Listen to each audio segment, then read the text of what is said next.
Oke, selamat sore. Assalamualaikum warahmatullahi wabarakatuh.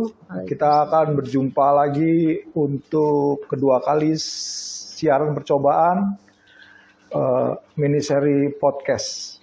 Di sebelah saya ada narasumber yaitu Mbak Dona. Baik, kita sapa Mbak Dona. Ya. Selamat sore Mbak Dona. Selamat sore juga Mas Entot. Nah, saya gimana nih ceritanya perkembangan multimedia saat ini dengan situasi offline? Otomatis kan akan berkurang multimedia untuk online-nya dan sekarang menjurus ke offline, baik hiburan, entertainment, dan segala macam. Apa nggak pengaruh nggak multimedia? Oke, kalau menurut saya sih multimedia tuh nggak akan pernah ada matinya ya, karena kebutuhan dari informasi dan teknologi itu setiap hari pasti akan berkembang. Ya. Setiap harinya tidak mungkin tidak ada teknologi yang tercipta. Jadi walaupun offline sudah mulai hadir lagi nih di antara kita di masa-masa setelah mungkin pandemi yang agak masih sekarang tapi berkurang jauh, multimedia itu masih dibutuhkan karena dari sisi informasi dan kebiasaan kita yang sudah mungkin tiap hari melahap berita apapun kebanyakan lewat digital, kayaknya nggak akan pernah habisnya. Gitu. Jadi buat saya pribadi sih, justru yang konvensional itu, yang offline itu akan terus berbarengi dengan yang online. Kebutuhannya akan semakin tinggi di online, bukan hanya di offline aja. Offline itu mungkin lebih ke vibes sih. Menurut saya seperti itu, Mas Entot. Nah, sekarang gini Mbak, kalau kita melihat waktu kemarin zamannya online nih kan, kita harus mencapai viewers sekian. Nah, sekarang kalau saya lihat, kalau konteksnya offline ini, berarti kan bukan jumlah viewer yang dilihat, tapi beritanya saja yang masuk.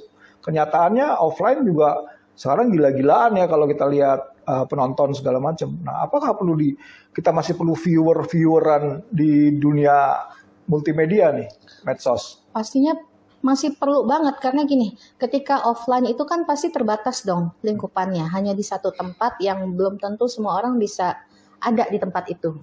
Kebutuhan informasi bisa kita sebarkan melalui dunia digital dengan online, yang automatically ketika event itu terjadi atau acara itu terjadi di offline, apapun itu ya, kita bisa sebarkan ke masyarakat luas untuk di online-nya. Jadi nggak bisa dilihat dari situnya sih menurut aku ya, Mas Entot ya. Oh gitu, jadi masih sejalan ya dunia online dan offline itu masih jalan. Cuma mungkin yang saya lihat sekarang nih euforianya karena online sudah terlalu lama, offline ini sekarang meludak ya Mbak ya? Iya betul. Jadi saya lihat Senayan sudah penuh ya kan? Betul. Sudah tidak ada, setiap sudut sudah penuh. Iya. Kebetulan kayak kemarin saya ikut acara di J Expo Mas Entot, hari Sabtu. Itu 3 hari nonstop dan seharinya 25.000 tiket sold out. Kita sampai nggak bisa bergerak sama sekali saking penuhnya. Ya mungkin itu rasa rindu kita ya untuk menghadirkan sesuatu yang ada di depan mata. Oh ya. Seperti itu. Nah Mbak, gini Mbak, ini berarti kalau offline dan online dan bisa dipadukan, kita nih di DNIKS ini kan punya tempat nih, ya kan, yang bisa kita pakai buat offline dan online juga. Gimana kalau kita bisa bikin acara-acara offline di DNIKS? Mungkin idenya apa saja mungkin yang bisa kita buat? Banyak banget yang bisa kita create dari DNIKS, karena mengingat dari DNIKS itu adalah sebenarnya untuk kesejahteraan sosial kan, dan kesejahteraan sosial itu masih sangat dirasa kurang banget merata menurut saya. Jadi alangkah baiknya memang di DNIKS ini bisa membuat suatu kegiatan, activity yang benar-benar bisa membantu teman-teman yang mungkin masih merasa kurang sejahtera, lebih ke situ. Entah itu bisa bikin acara event-event tertentu untuk kesejahteraan sosial, atau mungkin pelatihan, atau mungkin edukasi, apapun itu bisa kita buat sih sebenarnya. Tergantung pengemasannya seperti apa. Apakah bisa dibikin menarik atau tidak, lebih ke situ sih. Wah, luar biasa ya. Kayaknya untuk pelatihan-pelatihan juga bisa juga tuh Mbak ya. Karena masyarakat sekarang nih gara-gara media sosial, bermain media sosial kebanyakan hoax-nya, jadi banyak yang ketipu nih. Betul. Nah, jadi mungkin kita bisa bikin acara offline yang ibaratnya mendapat edukasi dan penghasilan di masa depan. Ini perlu kita persiapin mungkin sama pengurus-pengurus DNIKS untuk program-program pelatihan. Menurut saya sekarang justru anak-anak mudanya haus akan informasi sih menurut saya. Karena yang saya lihat, saya coba beberapa kali survei di sosial media itu kan banyak ya bentuknya, digital platform dan lain-lain. Kayak di YouTube, begitu banyaknya video tentang tutorial, yang mana ketika ngelihat satu video tutorial itu viewersnya bisa jutaan. Itu menandakan bahwa memang kita haus sama informasi. Seperti itu. Dan itu bisa kita create di sini. Oh, berarti kita bisa membuat suatu pelatihan, tapi juga hybrid kali ya. Betul. Bisa kita masukkan langsung ke internet dengan channel YouTube kita. Mungkin dari YouTube ini kita bisa mendapat viewer yang banyak kali ya. Betul. Dan kita bisa menyebarkan informasi itu ke orang yang mudah-mudahan sangat bermanfaat buat mereka, gitu aja sih. Nah, sekarang gini Mbak, kita buat acara pelatihan di sini dengan berbayar ya. Misalnya kita kenakan peserta 200.000. Tapi kita siarkan juga ke YouTube misalnya dengan hybrid. Apakah hybridnya bisa kita kenakan juga untuk? Sangat bisa. Contohnya seperti ini. Ketika kita bikin acara di satu tempat, misalkan di sini kita bikin ada pelatihan tentang satu topik, ya kan? Oke, kita siarkan juga melalui YouTube. Gimana caranya? Dua-duanya ini adalah berbayar. Yang satu seperti biasa konvensional yang datang ke sini berbayar. Yang untuk di YouTube itu salah satunya kita bisa kerjasama dengan satu provider, contoh loket.com, tiket.com. Biasanya kalau seperti itu kita mendaftar ke mereka bahwa kita punya acara di YouTube dan orang yang menonton itu harus beli tiketnya, dan ketika beli tiketnya itu mereka akan dikasih akses passwordnya, dan hanya orang-orang itu aja yang bisa. Jadi satu user satu viewers, jadi nggak bisa sembarangan juga. Jadi ke data sih menurut saya. Jadi ketika kita beli satu tiket untuk nonton di YouTube, hanya satu orang aja yang bisa nonton karena satu user aja.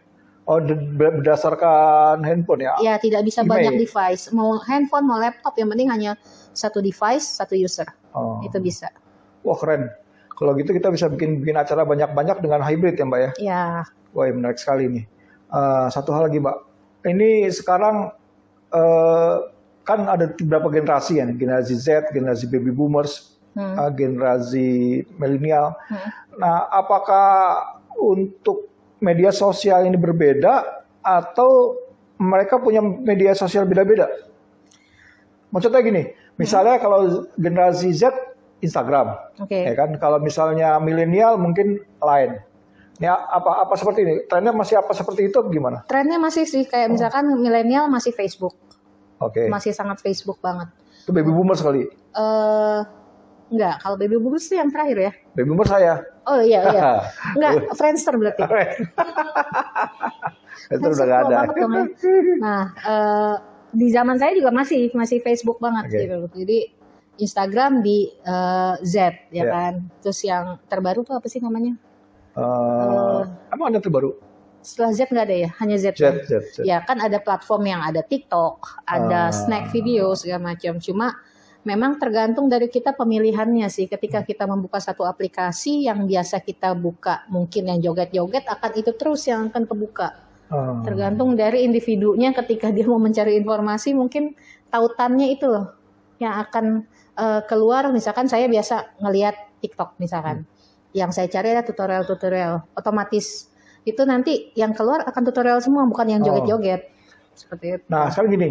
Kalau kita menyebarkan suatu berita atau berita kita mau buat pelatihan, platform apa yang kita pakai? Di Facebook kah? Di Line kah? Di Instagram kah?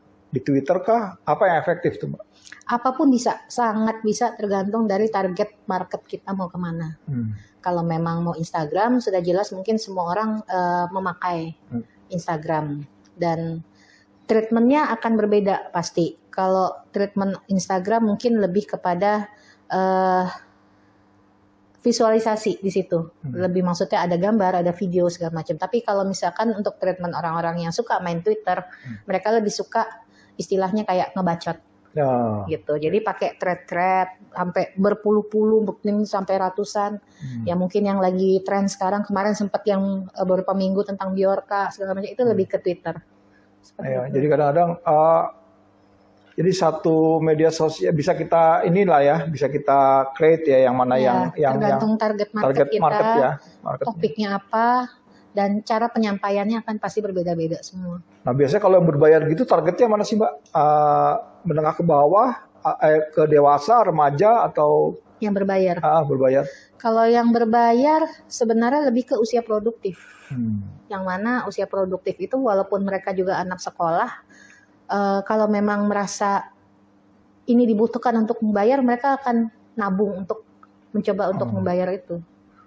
Gitu. Oh, apa enggak gini? Mungkin apa usia sekolah ini kan kadang-kadang kan banyak yang minta gratis, minta segala macam ya. Bapak mungkin orang-orang yang bekerja ini efektif nggak kalau kita bisa membuat sesuatu?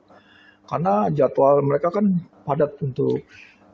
As long as kalau menurut saya jadwal itu mungkin ya ada siaran ulang mungkin bisa. Karena kalau gini, kadang kita kalau mengikuti pasar memang sulit ya, karena banyak banget permintaan dari pasar yang maunya A, mau B, mau C. Cuma tergantung dari kita menetapkannya mau kayak gimana. Berarti pasar yang ngikutin kita. Kalau saya sih sistemnya kayak gitu.